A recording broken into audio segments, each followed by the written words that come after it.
Could you please pronounce your name correctly for me? Sure. Lisa Melander. And now you're the curator at the General Mills Art Collection, correct? Yes, that is right. Okay.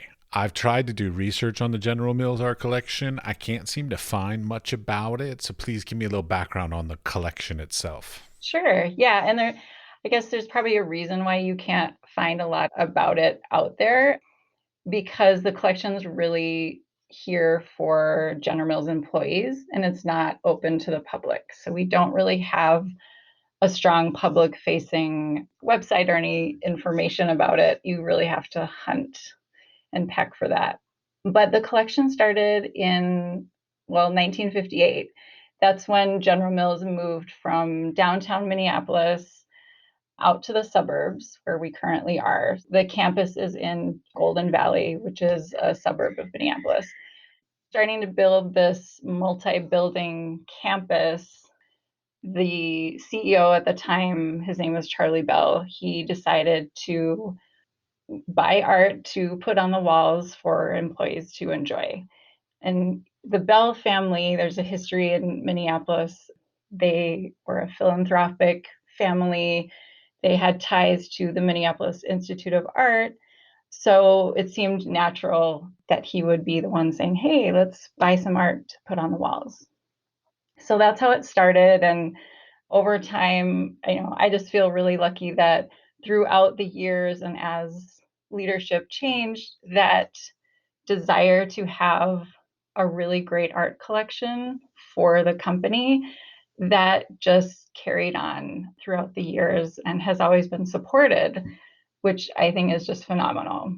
So throughout the years, I like to talk about it as if it's sort of like a living, breathing organism.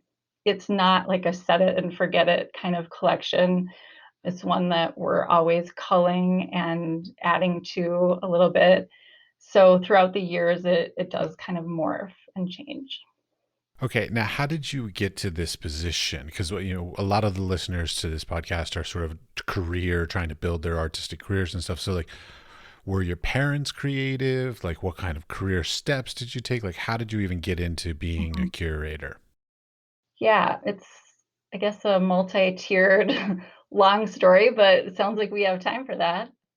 So I would say, like, as a child, I kind of always knew that art was my thing. Like, I always just knew that I wanted to do something in art.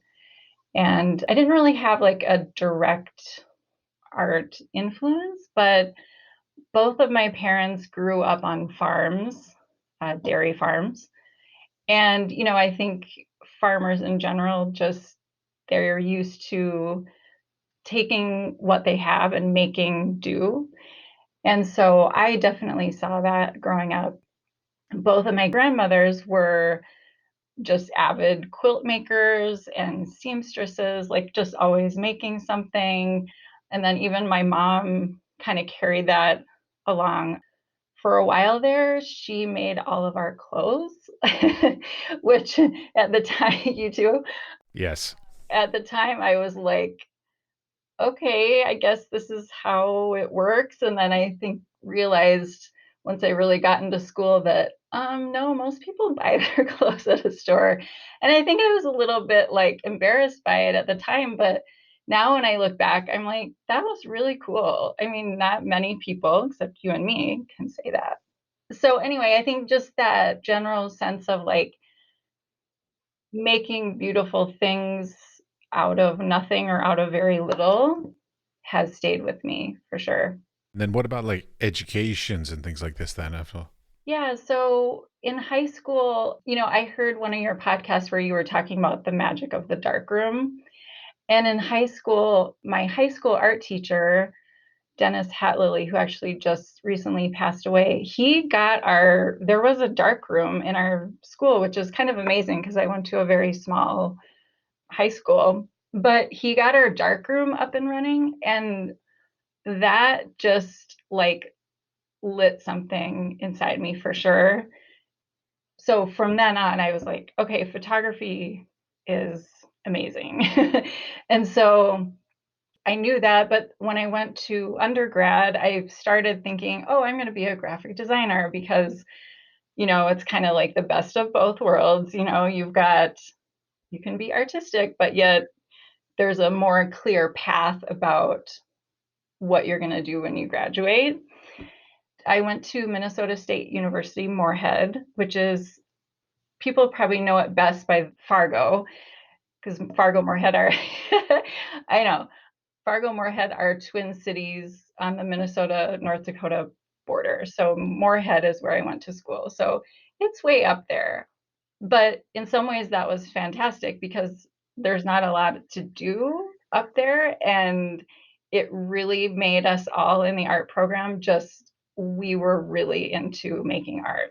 And it was a fantastic community. So that ended up being a really good thing for me. But when I started with the graphic design program and like the computer stuff was introduced, I wanted nothing to do with that. I did not want to make art on a computer. I think I've actually said I'm never going to work on a computer, and now obviously like I do, but at that time in my life I wanted something more tactile, more manual.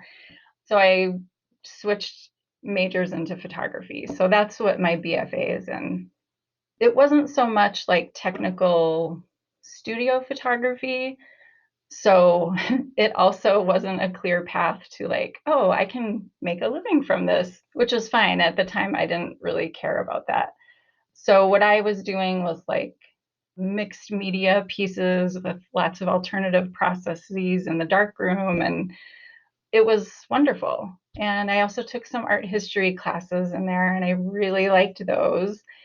But, I think back to like 20 something year old me, and there was a time where like I had graduated and then I was like, oh, now what am I going to do? Like I had no plan forward. And I think just being that age, you can do that more easily, maybe, or at least I could.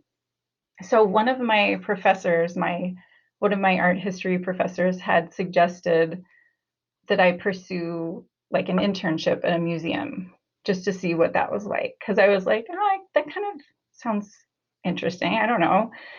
So I applied for a bunch of internships and I got one at the Smithsonian American Art Museum in Washington, D.C. Me You too? too. No way. Oh Yeah. my gosh. So when were you Bill Viola, I believe. No, that's the artist. I forget the guy's name.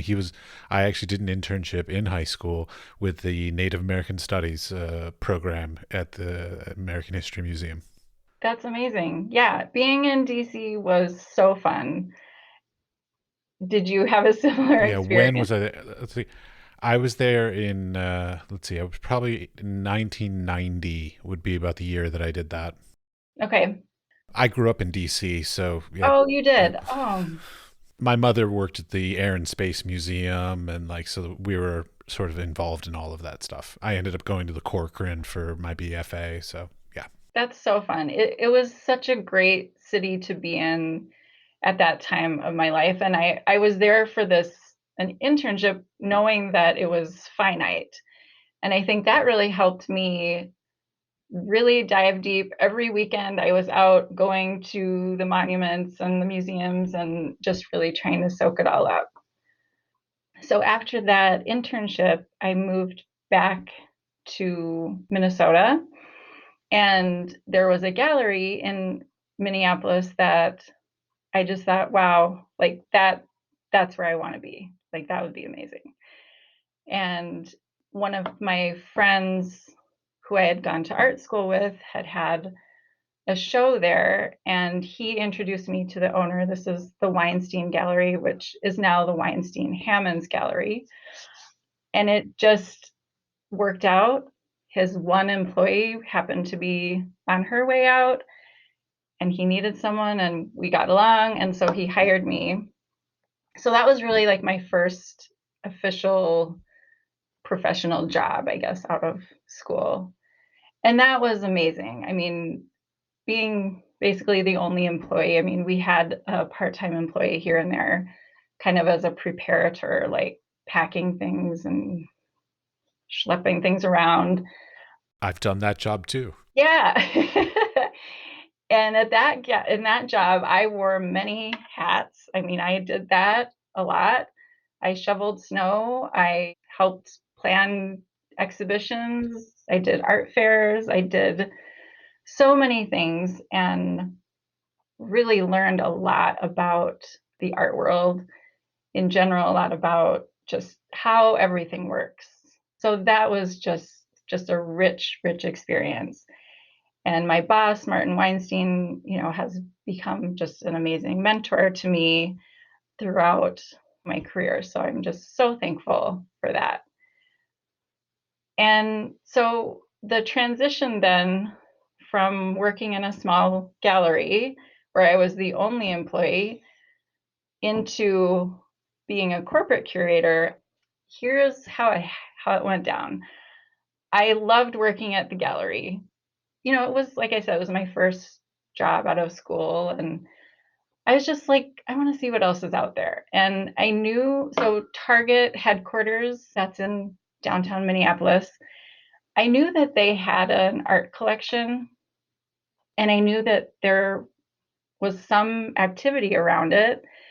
I thought, well, that would be great, like something completely different. And this is something I did that I am so glad I did, and it took a lot of courage, but I sat down with my boss and I said, basically, I just want to move on and try something new.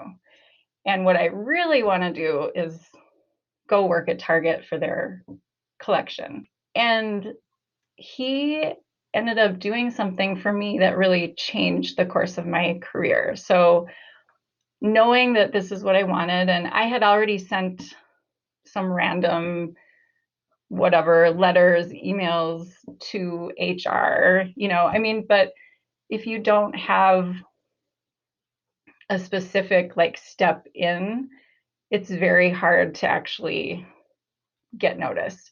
And there was no like job posting or anything like that.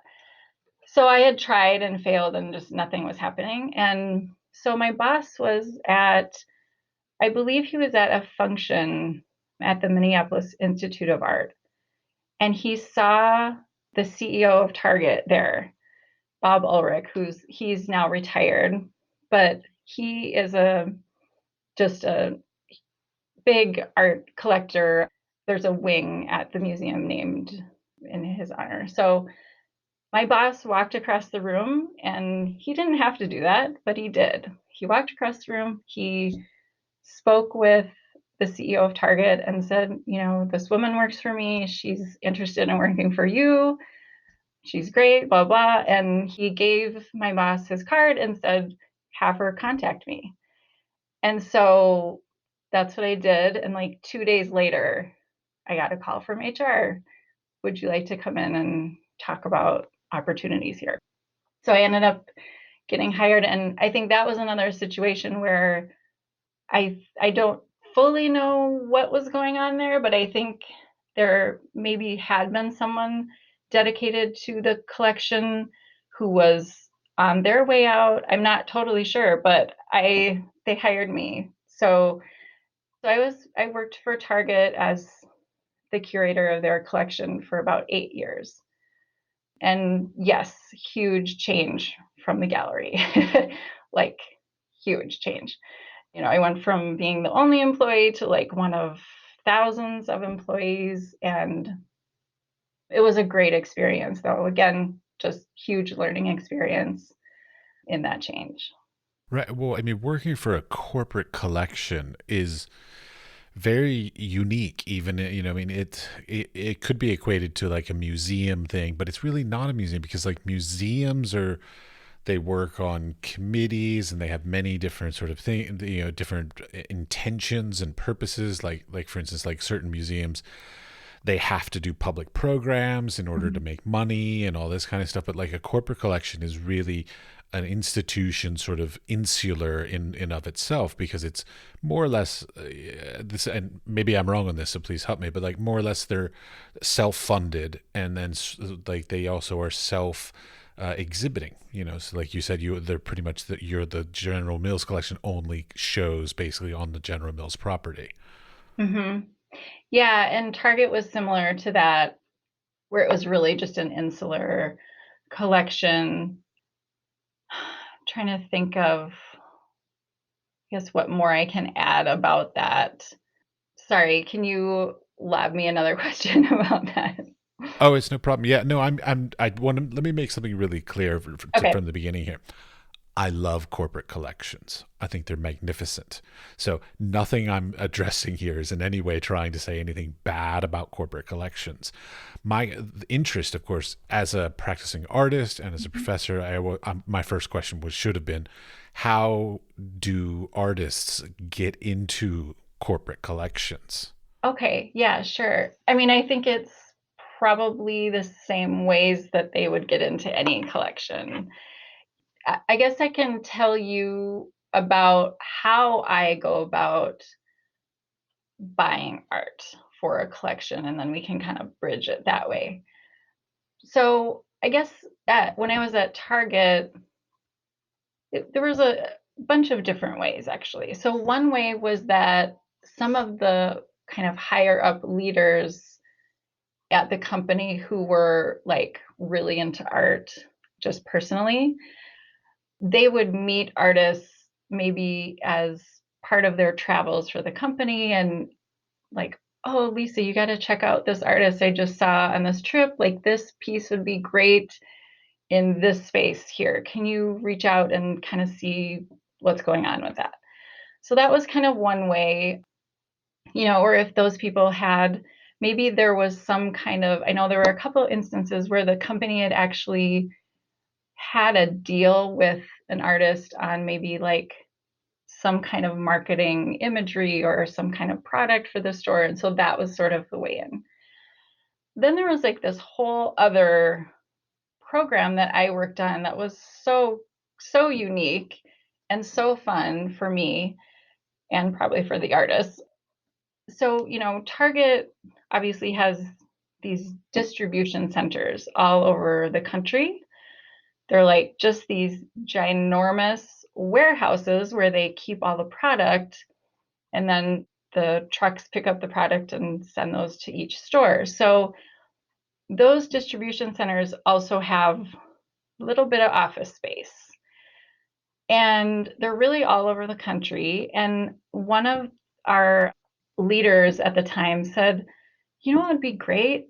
Could we, like, when we redo one of these centers or we build one, could we engage with local art students, like at the college level, and buy their art and put their art in those offices?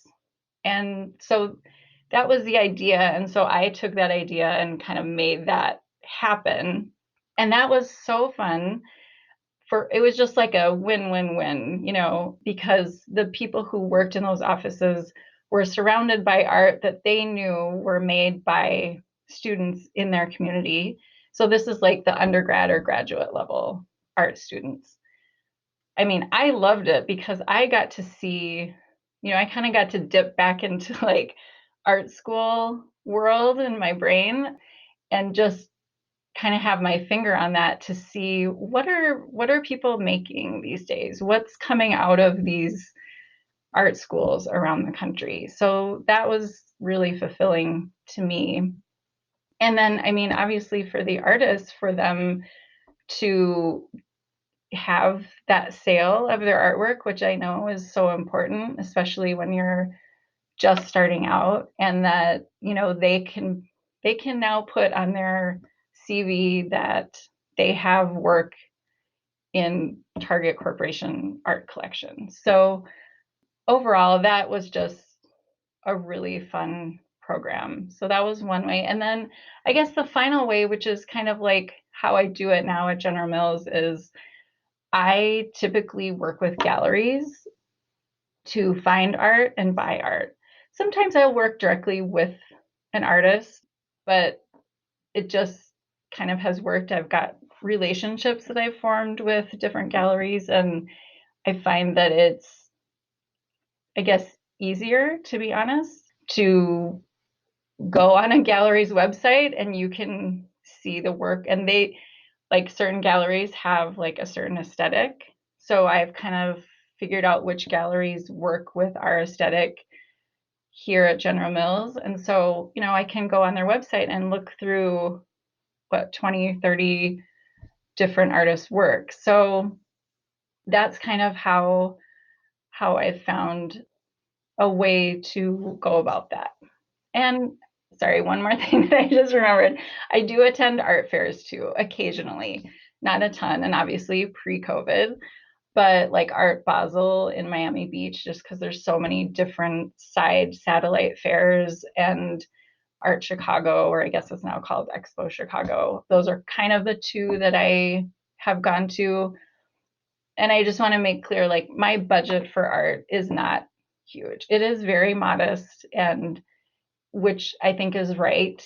General Mills isn't buying art to like make these huge investments and go crazy. It's just, let's buy some interesting stuff that's good for our walls.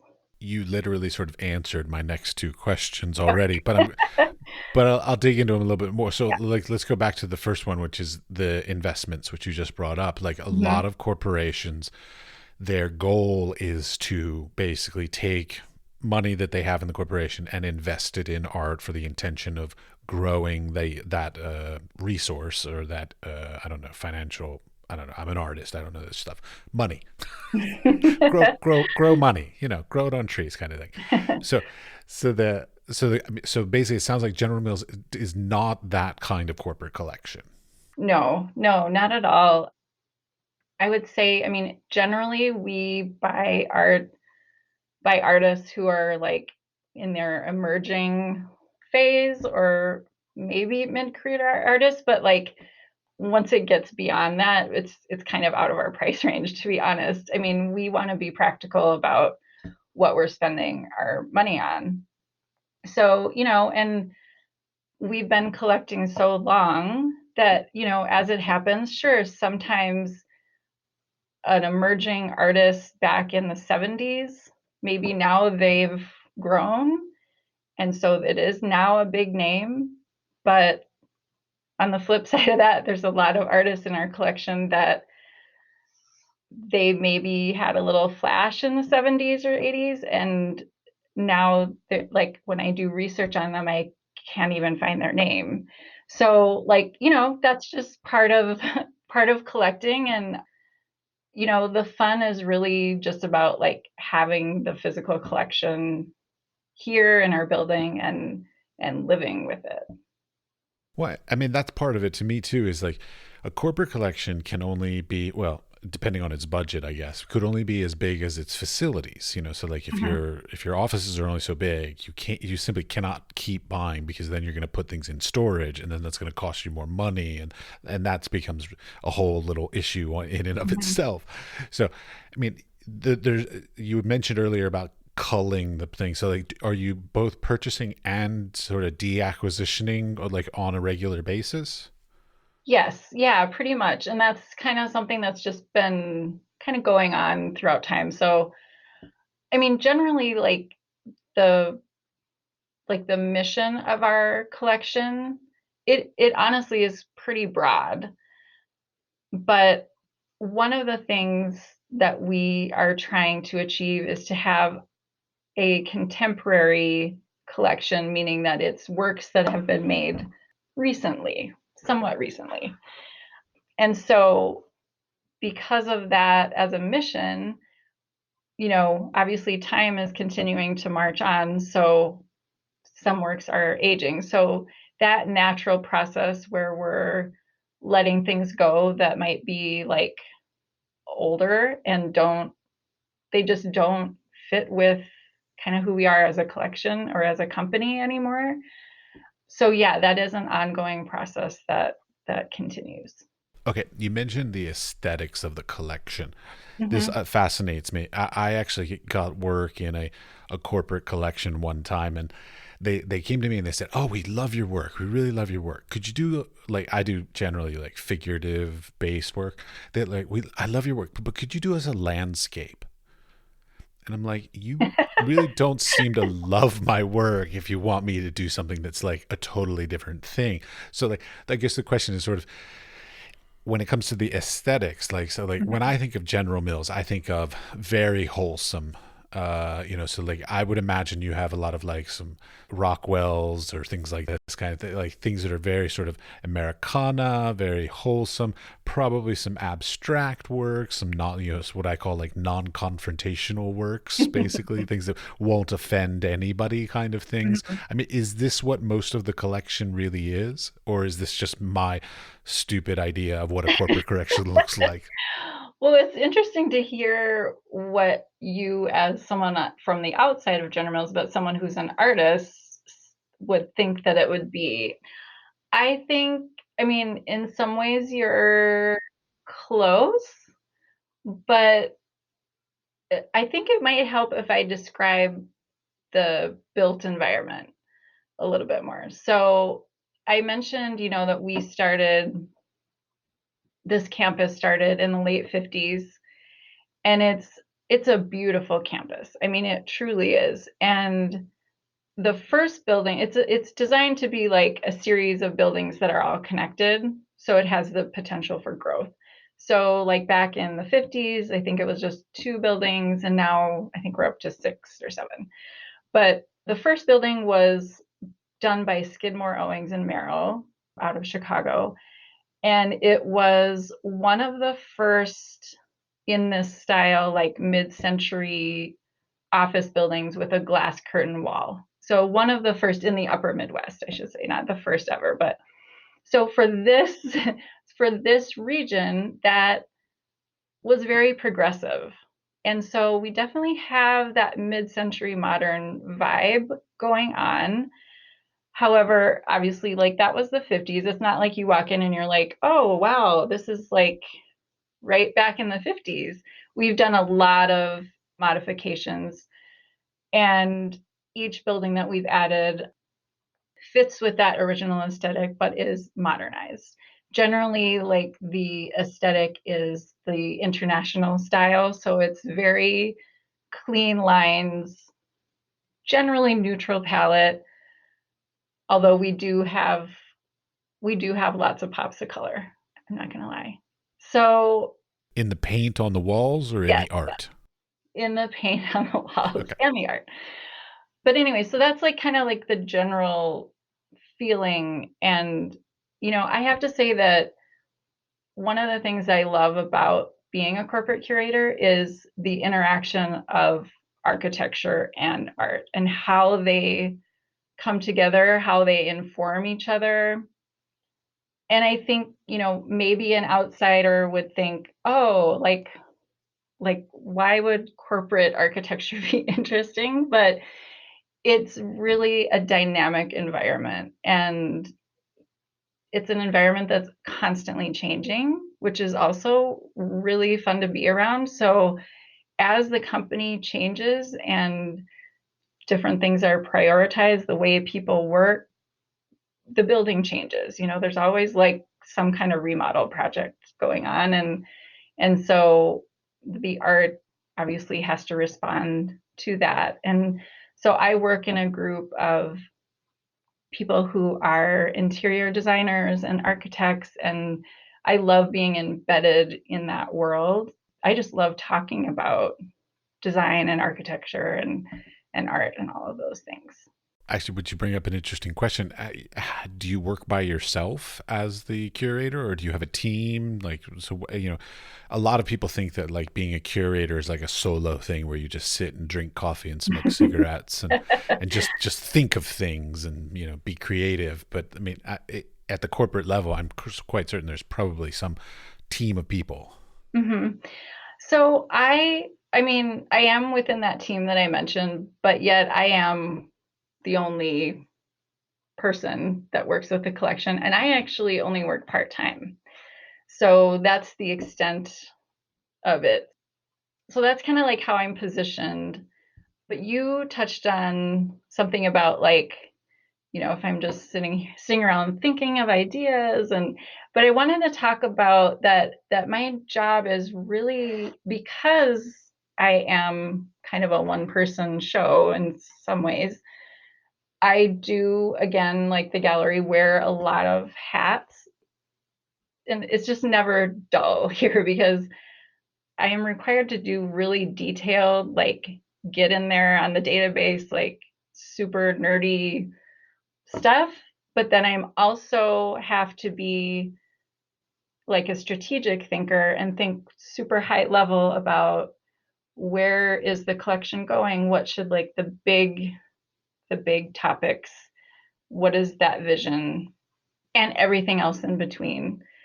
And then also the ability to relate to and communicate with a lot of different types of people. I mean, we work with, obviously, there's lots of construction going on, and we have quite a few outdoor sculptures on our campus that they're all aging. And being that they're in Minnesota, it's the weather here is just so harsh on that kind of stuff. So we do a lot of work out there with those sculptures. So I work with sculpture conservators, I work with people in construction. Like I said, the people on my team, like architects, designers, all the way up to, the executive team who helps kind of guide what that overarching mission is for the collection. So, what is the overarching mission for the collection? So, Currently, sounds yeah, like it changes. So, like, what is it today? yeah. So I would say the main thing is trying to have a current, like a contemporary collection.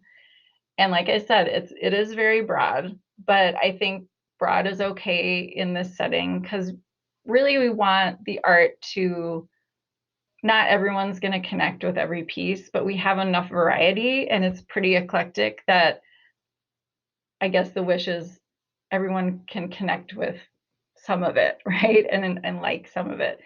So right now we're really trying to diversify the collection in terms of making sure there's a bunch of different media and different types of subject matter. So it's not all abstract, it's not all landscape. And I'll go back to that. I realized that I didn't quite finish when you were talking about what you thought the collection would be, but and then also trying to diversify, like who are the makers of art in the collection. And we are a global company, so we're trying to make sure we have artists from other countries besides the United States.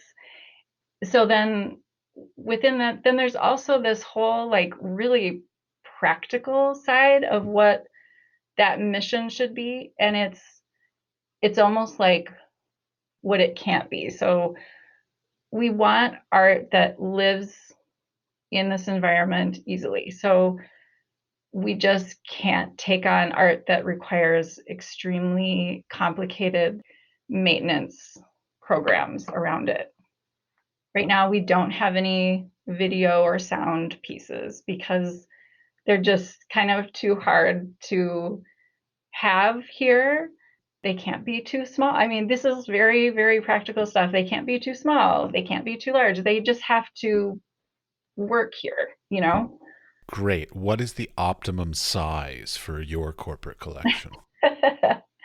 I mean, I would say probably between like 2 feet by 3 feet up to like 4 by 6 feet. I would say most generally speaking. That sounds legitimate. Yeah. I mean, because you don't, well, because if it's too small, it gets lost on a large wall, and you have often, because from what I understand, if I read it correctly, the corporate part of the corporate collection is that you actually allow the works to be in individual offices. So it's not like you have a, yeah, you don't have like a gallery on the campus that people have to go to, but it's actually integrated into their office spaces. And so, they've got to be small enough to fit in a small office space, but potentially big enough to be in one of the bigger office spaces. Mm-hmm. And then, of course, the hallways and the lobbies and everything else. I mean, there's a lot of practicality. Yes. My mother was an interior designer, by the way. Oh, So wow. I Oh, great. Yeah. Yeah, so I've got a You get little sense of this. it. Yeah, and so we do allow employees who have like a dedicated office to choose art from the collection. We do have a gallery space in quotes. It's actually just a really large hallway, but it's has a lot of foot traffic.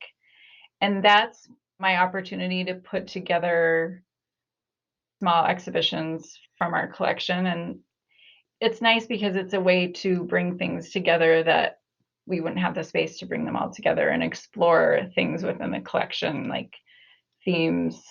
Sometimes those themes relate into something else that's going on in the collection. But I actually wanted to go back to when you were saying like what you envisioned the collection might Yes, look the like. aesthetics of the Yes, collection. the Yes, aesthetics of the collection. yes, the very PG, maybe even G, right? Like I cannot imagine of all corporate collections in the world that General Mills would have anything not what I would define as like wholesome, and I mean that in the nicest way. Yeah. I, it feels like a very wholesome collection to me. That would be my outsider's perspective on what I Mhm. expect you all to have. I mean, yes, it's PG for sure. However, that does not mean that it's boring. And I think that there are, and I'm not implying that that's what you were saying, but I just want to like for the listeners, just so that they know, Oh, I'm just saying, like, I don't imagine you own like a Robert Mapplethorpe. we actually do. Whoa! It's one of the flowers, though, Yeah. isn't it? Yeah. Yes. Saw that Yes. coming. Okay. Yeah. We wouldn't be able to own the other ones. So my predecessor actually in this position, he was here for like 35 years. So, I mean, and he's amazing and he continues to be a mentor to me today. And he always described the collection, talked about it. And I have to say, most of the collection is from like his vision, like that he collected when he was here. It's within the corporate appropriate realm, but it's pushes the boundaries a bit on pieces. And he always loved it when people would come up to him and be like that thing you just hung, I don't like that. Why did you pick that? That was a good sign to him that people were paying attention and that these weren't just like these boring pretty pictures on the wall, that it was actually like kind of activating people. And I like to think of the collection in that way, that it some pieces are going to make you like stop and go, oh, huh, what's that? So I think with the aesthetics, it's trying to find that sweet spot of it's not just a pretty picture, but it's not a Robert Mapplethorpe non-flower, but it's like somewhere in between. I mean, there's lots of artists in the world that make works that would be perfectly acceptable in any office Mhm. space. So it's not like it's hard to find art like Exactly. that. Exactly. Okay, what about mediums? Like, because you mentioned that like you don't do video, you don't do sound, that you're having to bring in conservators for outdoor sculptures and things like this. Like, Mhm. is there a primary? Do I know that you have some like Alex Soth photographs? Mhm. So I know you have photographs. Is it like so painting works on paper? Like, what's the sort of primary, like do you know like the breakdown, like how many of what each different medium you have? Do you have a spreadsheet that you could show me? I mean, I do have a database that I could look up these numbers. I knew you did. Yes, but I would say generally it's really balanced. All the mediums you just listed. There's paintings, drawings, definitely photography, that kind of mysterious mixed media, and a lot of fine art prints. So, like, we recently purchased some prints from Paulson Fontaine Press in Berkeley, California, and here locally in Minneapolis, High Point Center for Printmaking. So we do a lot of prints. I think one of the fun things about our collection is Like, for example, we have a Picasso print. And that, I know, that's like, everyone's like, oh my gosh, a Picasso. And the thing is, it's a print, it's signed and like editioned. But if you went to sell that, it wouldn't be worth very much money. But in a lot of cases, we have like a print by an artist who's a wow name. And I think that's really fun for the employees because, they can say, wow, we have a Picasso, but it's, I have a Calder, Alexander Calder print here in my office, and I have a Chagall in my hallway. But they're just prints, and they're probably worth maybe $300. yeah, But it's really lovely to be able to say I have a Chagall and I have a right? Calder. Yeah. Yes, exactly. And we have a couple of Calder prints as well. So, Okay, but within that, so like this is something. Okay, let's go back to I'm an mhm, artist and I'm fascinated by collections. I'm a photographer, so like my innate thing is, of course, I have to frame my works and things like this. So the question mhm, that I'm leading to is basically like, when you are thinking about purchasing works for the collection, do you only look at things that are basically fully presented and ready to just install, or do you all buy like loose artwork, not framed or ready to be presented, whatever, and then do the framing yourselves? Or do you mhm. even buy frames and then like throw them away and put it in your own corporate frames? Like, how does that all work? That's a really good question. So it's a mixture. I mean, it can be framed or unframed, but most of the time, if it comes framed, we're going to change the frame. And that's not because something is wrong with your frame, but it's like getting back to aesthetics. There's a certain look, a certain aesthetic that we have here that so if you all of a sudden throw in like some super like fancy ornate gold frame, like that's not going to work unless it's an artist frame and the artist considers it part of the artwork.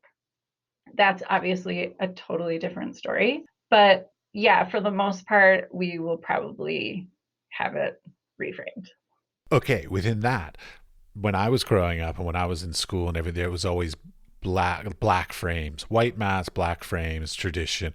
Now it's much more like white mats, white frames to allow Mm-hmm. the works to sort of stand off the wall and the frames to recede a little bit more.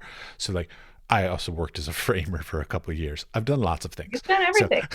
I've done lots of things. I wouldn't say everything, but so the question is like, so what's the current sort of use? Like, what kind of frames do you all see as sort of appropriate for this kind of settings? Mm-hmm.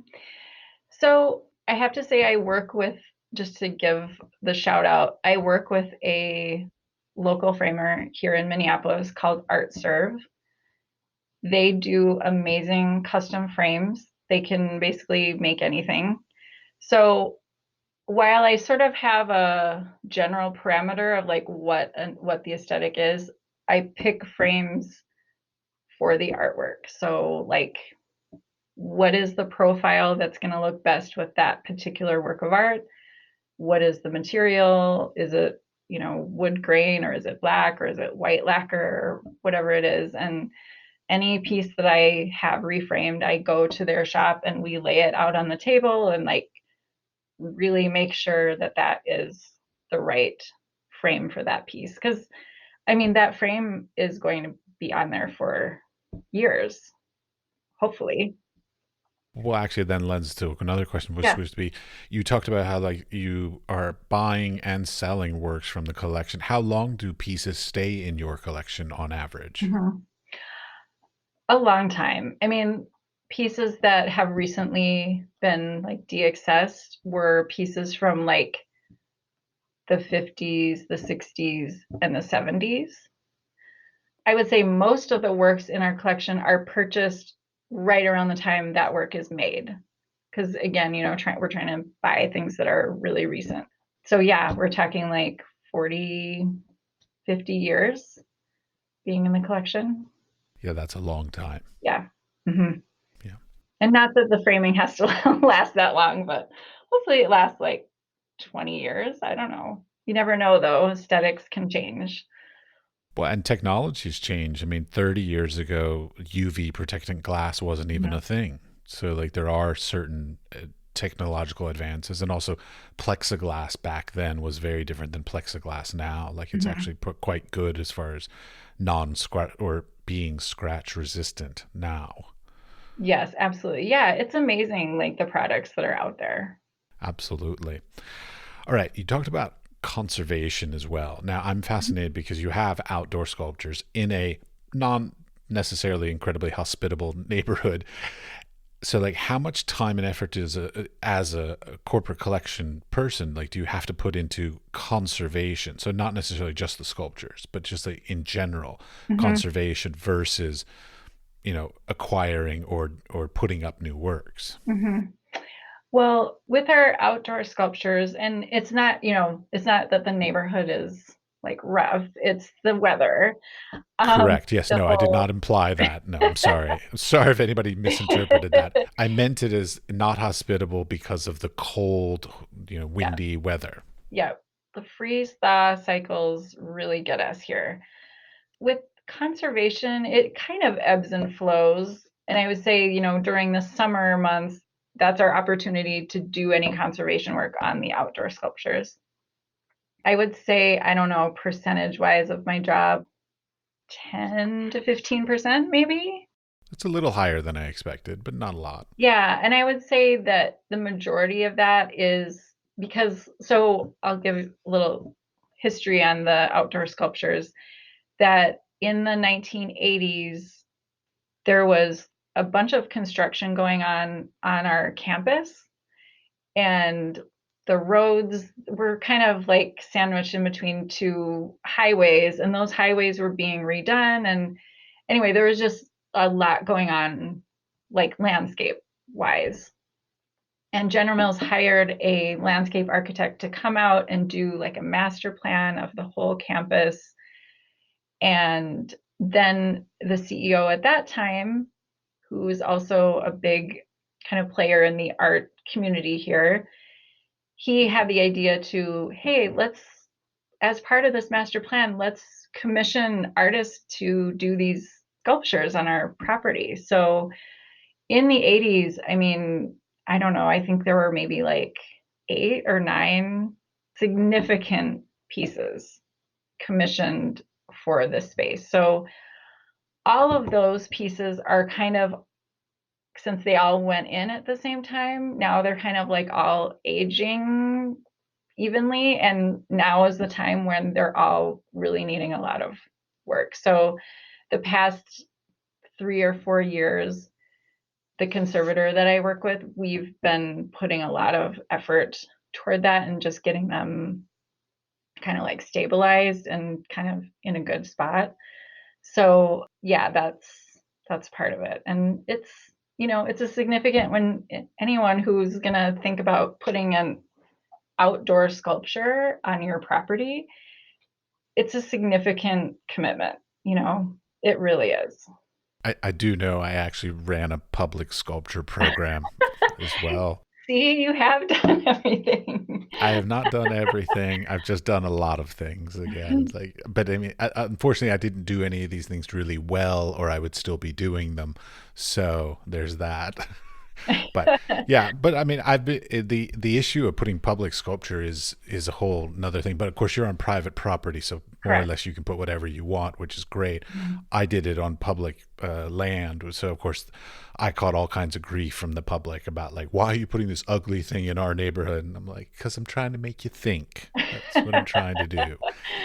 So yeah. Anyways, um, okay, you've been very elusive as far as like what's in the collection. Are you Oh, willing slash able to say like maybe like some of your favorite pieces or maybe some sure. of the more prominent pieces you all have? Sure. Yes, I can definitely share that. You did mention Norman Rockwell. I knew it was there. Well, it's interesting because they don't really fit with like what I've described. However, they are significant to just like the heritage of the company, because they're from the late 30s. So in the late 30s, Green Giant commissioned Norman Rockwell to do these illustrations for just for advertising purposes to sell a product. And so the paintings were done. I guess as the story goes, Green Giant wanted to advertise peas, and Norman Rockwell didn't want to do paintings of people eating peas. And I guess it makes sense because, like, compositionally, you can't do a lot with that except they're in a bowl and you eat them. So he said, I can do corn. So it's these little vignettes of people eating corn on the cob. And they're very sweet and very wholesome, just what you would imagine. And so those are great, and those are obviously just kind of unique in terms of like the rest of our collection. And then as far as the other pieces in the collection, it's fun because we do have a mixture of pieces. We always have supported Minnesota artists, so we do that. But then, as I mentioned, we're also trying to like reach out globally, so it's a big net. One of the pieces we have, which is wonderful, is Charles Biederman, who is from Red Wing, Minnesota, which is pretty close to here, did these painting slash sculpture constructions. They were like metal, flat, hang on the wall, but then there's pieces of metal that protrude. So we have one of those, which is really wonderful. Probably one of our kind of biggest names in terms of like contemporary artists is we have a Carrie James Marshall portrait called Den Mother. So it's a portrait of a woman who's in like, I guess, like Boy Scout. She's like a den mother. So that is fantastic. One of my personal favorite photographers is Abelardo Morel. He does pinhole images. So, but his camera is an entire room often. The piece we have is like, I don't know if it was his apartment or a hotel room somewhere in New York, where he darkens the whole room and then just leaves like a little pinhole and then, has the paper on the background. You know all about this. And I do. Now that you've explained it, I know the Mhm. work. Yeah. And then the image that comes through is upside down. And I guess you probably have to see it to really like it, but like for people who don't know this, they're probably like, "What is she talking about?" I'm pretty sure. Is this the one with the bed? It's there's a bed, and then I think it's like the Empire State Building is upside down. Hmm. Yeah. Yeah, Yeah, I know. I know the work. I'm really great visual. I'm a visual artist, of course. I'm good with that stuff, but names I'm not so hot with. So yes, I yeah, know that work. yes. We have again well, I guess he was a North Dakota artist, but James Rosenquist. We have a couple of huge screen prints by him that are so fun. They're just so bright and colorful and kind of weird, like just a weird amalgamation of images put together. One of my favorite pieces is by Mike and Doug Starn. Yes, I love them. Right?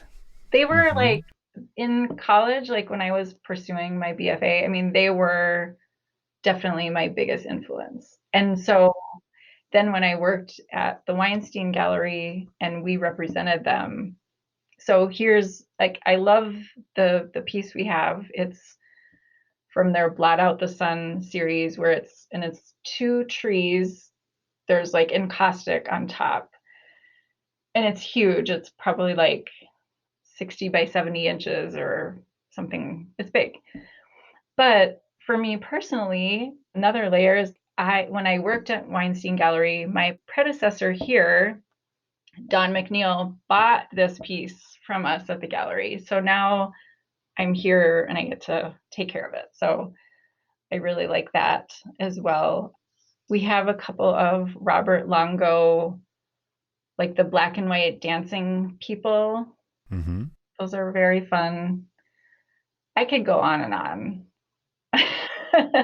Yeah, I guess I'd have to cut you off though, but yeah. Are there any other sort of ones that sort of you just really, really want to mention? I think I am good. I mean, I really could go on, but I think those are the highlights. Okay. Well, something that I was thinking about when you were just talking about all this is like, okay, so is every piece that's like, let's say, like owned by the collection on display, or do you have anything in storage? Yeah, also great question. Most of the pieces are on display. I mean, I have a storage room, it's quite small. I would say it's mainly storing pieces that they're like, I'm not going to show them again. They're kind of like on their way out, or they need a new frame, or they're just kind of like in transit. So, like, maybe, we're redoing a space. So I'm took the art and I'm just storing it until that space is ready to have it go back up. So, not a significant storage. All right. You are the curator of a contemporary art corporate collection. So the Mm-hmm. question would for me would be, do you have like maybe three artists that you're looking to that you're hoping to collect? Oh, this is tough. I actually Or are you not legally allowed to say anything? I probably, I mean, I probably shouldn't, but what I can share is I would love to share three contemporary artists that we recently collected. Lovely. That's great. Okay, so there is an artist she lives in here in Minnesota, and she's part of the Lakota Nation, and her name is Diane White Hawk. And I'm sorry, I'm laughing. My father did a mission at Lakota Sioux, so like I actually have oh my relations to gosh, Lakota Sioux I as feel well. like I feel like everything I say, you're like, oh yeah, like I have a connection there and a connection there. It's great. I forgot to mention. Wait, no, I forgot to mention when I was in high school. You know how they give those aptitude tests for like career goal Yeah. things? I took it, and they said I should be either a curator, which I was like, huh, that's interesting, or a mortician. Somehow they seem to think that somebody with the skills and aptitude for curating also would be a good mortician. I found that really weird, but I don't know how to take that. I didn't either at the Yeah, time. I'm gonna So have to stew on that one for a while. I went with the idea of like working solo and making things Yeah, beautiful. I don't know. I mean, I get it. I kind of get it. My brother ended up being a mortician, and I ended up going into the arts. So like a little bit of both. Oh my Anyways, gosh. Oh, okay. Well, so Lakota Sioux. Go ahead. photos. So Diane Whitehawk, and she did this just amazing series with High Point Center for Printmaking, and it's a series of four dresses. I mean, they're prints, and they're have lots of different layers on the surface of the paper. But the imagery, it's these four different traditional dresses. And the series represents the ways in which Native women take care of their community. So, like, each dress has a different name. It's like create and nurture, and I can't remember the other two, but they're just fantastic. And I think that's just a huge asset to our collection. That's just going to add so much. Another artist that I purchased also a series of four. I don't know. It just happened the two that I'm talking about are a series of four. And actually, so anyway, her name is Erin O'Keefe, and she's a photographer. And actually, now that I say, I bought four of the pieces for General Mills, but I don't know if they were necessarily a full series. I think there were more in this series, but they're photographs. But she constructs these little, I don't even know how to properly describe it. She uses like plywood and pieces of paper and paints them in such a way that it looks flat. And it is flat because it's a photograph, but it looks like as if she did a line drawing on a piece of paper and just colored it because it's so flat. But there's little giveaways in the photograph that you can discern, oh wait, that actually recedes into the distance. And then you kind of understand that this is actually a three-dimensional, I don't want to diorama, I don't know if that's the right word for it, that she made to look flat. Anyway, Erin O'Keefe, if you look her up, you'll see. I will put the links to all these artists in the show Oh, notes. perfect. Okay, that's great. And then Another artist that we recently acquired one of her works is Carla J. Harris. So she creates these almost like mythical scenes. And I can't recall right at the moment if she's always in them. The piece that we purchased, she is. So it's like a self portrait that she draws on mythologies. So the title of the one that we bought is called Sphinx. And she's kind of in a position that kind of looks like the Sphinx a little bit.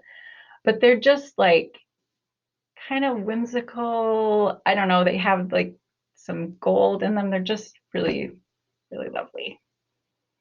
All right. And my last question is the same is advice. So, for Mhm. your perspective, it could be advice to artists about how to maybe work professionally with corporate collections, or it could be potential young curators that want to get into your profession. Mm-hmm.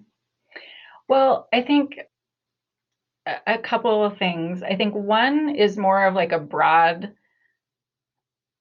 piece of advice that truly anyone could use, but that helped me. Like that story that I was saying, how I went to my boss at the gallery and I told him like what I want, and then he did something great for me.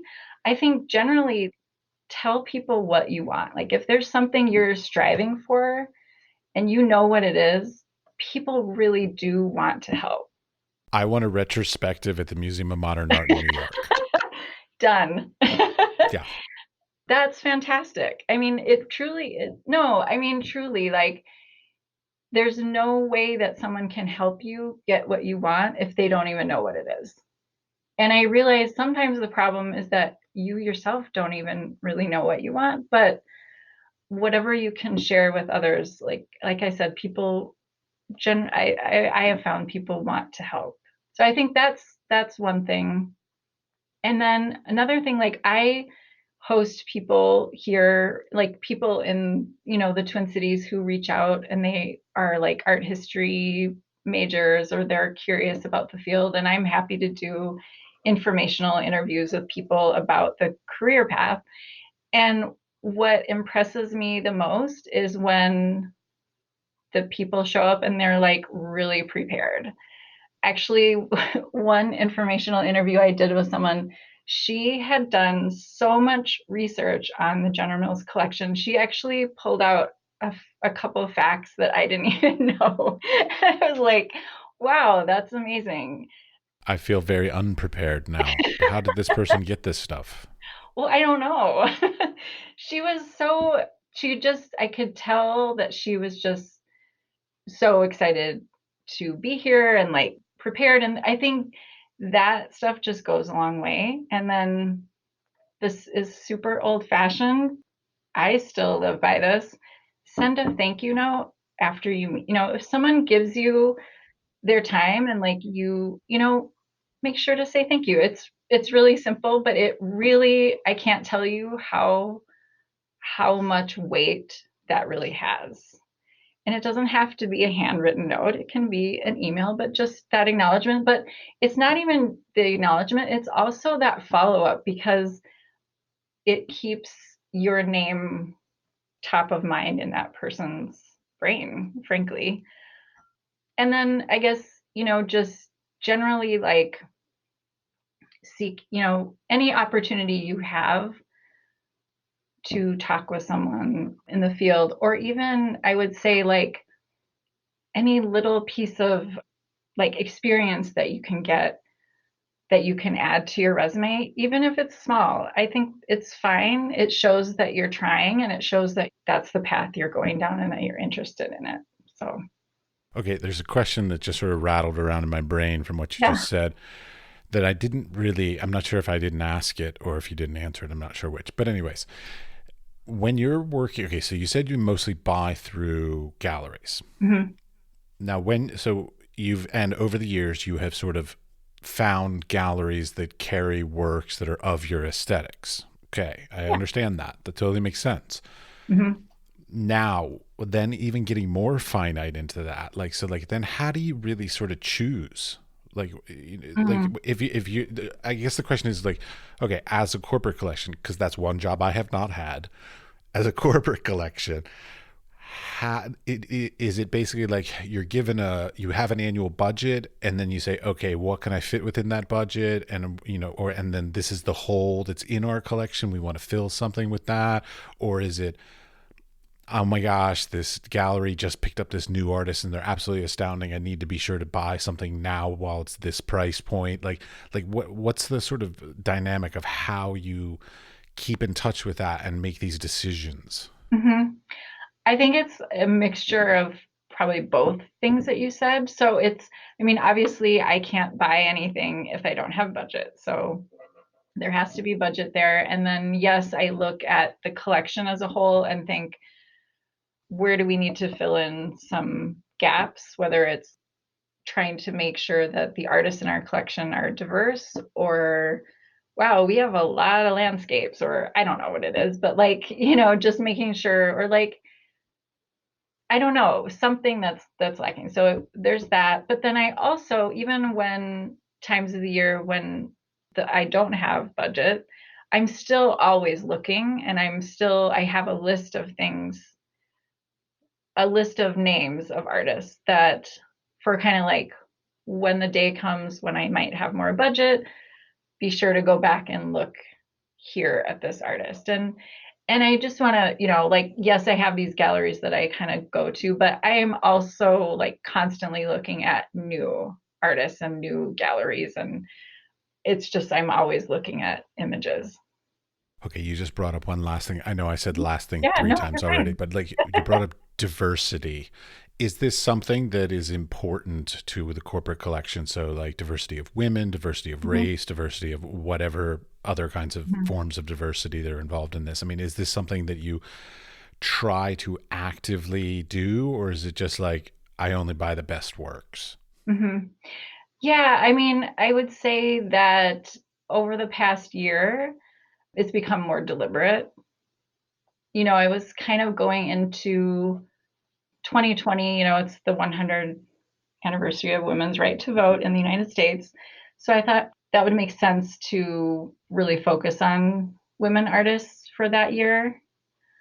So then I kind of did like a deep dive into our collection. And, after what happened with George Floyd here, that tragedy, then I even did a deeper dive in our collection. I was like, well, wait, now who are the artists in our collection? And really looked at it deeply and realized that there is an opportunity to increase the racial diversity in our collection and also increase the amount of women in our collection. It's something that it's not a criticism of the General Mills art collection. Like, well, what have they been? This is obviously, I think most people who listen to this probably realize that this is kind of what's been going on in the history of art. And I think the tide is turning, and that, generally, like, the canon of art history is starting to include more of the people who have been excluded in the past. All right. Any last topics that you want to expand on, or that you didn't get to, that maybe that you want to bring up that I didn't even ask?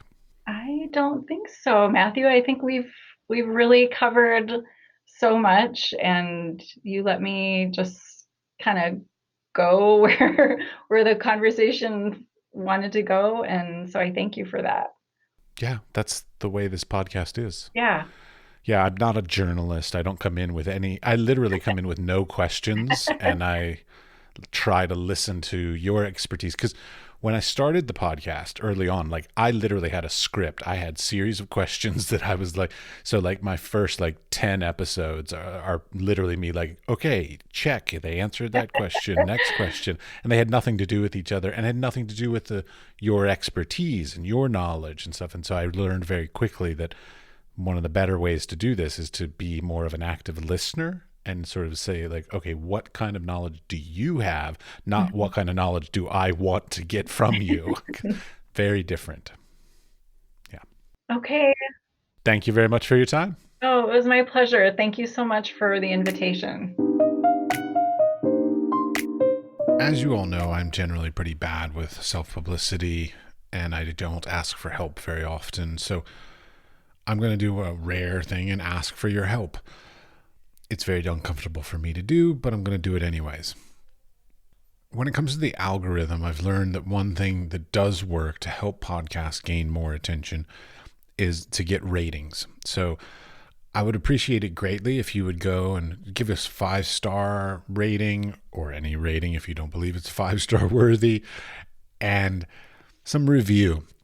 Great show, love the guests, anything like this. Something, it doesn't have to be long, but the more the people, the sheer volume of people doing it helps us immensely to gain a larger and broader audience. So I would greatly appreciate it if you could take a second and go into wherever you're listening to this podcast and give some sort of a star rating or a comment. Any sort of feedback will help us greatly, and I would appreciate it. Thank you.